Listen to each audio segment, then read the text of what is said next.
गांव में भीषण गर्मी पड़ रही थी। सूरज आग उगल रहा था और जमीन तपते तवे जैसी हो गई थी। सारे किसान परेशान थे। खेत सूख चुके थे, तालाब भी सूख चुका था और पंखा भी गर्म हवा दे रहा था। गांव के सबसे गरीब परिवार में एक छोटा लड़का रहता था। नाम था गोपाल। गोपाल अपनी माँ के साथ मिट्टी की झोपड़ी में रहता था। गर्मी इतनी थी कि गोपाल रात भर सो नहीं पाता था। माँ की तबीयत भी गर्मी के कारण खराब हो गई थी। एक दिन गोपाल बहुत उदास होकर पेड़ के नीचे बैठा रोने लगा।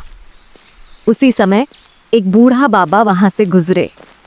उन्होंने गोपाल से पूछा, बच्चे क्यों रो रहा है? गोपाल ने सारी परेशानी बता दी। बाबा मुस्कुराए और बोले, तू सच्चा और नेक दिल का बच्चा है। मैं तुझे एक जादुई कूलर देता हूं, लेकिन ध्यान रखना इसका इस्तेमाल सिर्फ जरूरत के लिए करना। अगर लालच किया तो इसका जादू खत्म हो जाएगा।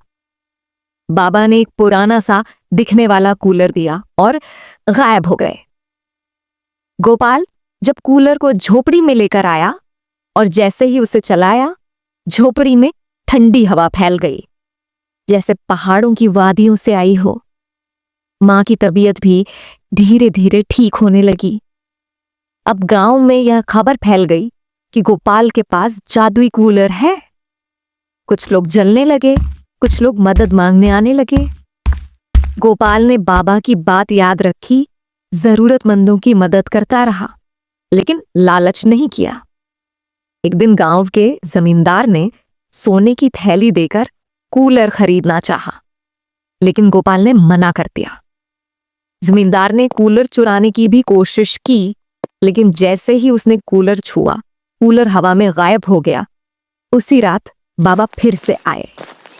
उन्होंने गोपाल से कहा, तूने लालच नहीं किया, लोगों की मदद की, इसलिए अब ये जादुई ठंडक हमेशा तेरे साथ रहेगी, चाहे कहीं भी रहो।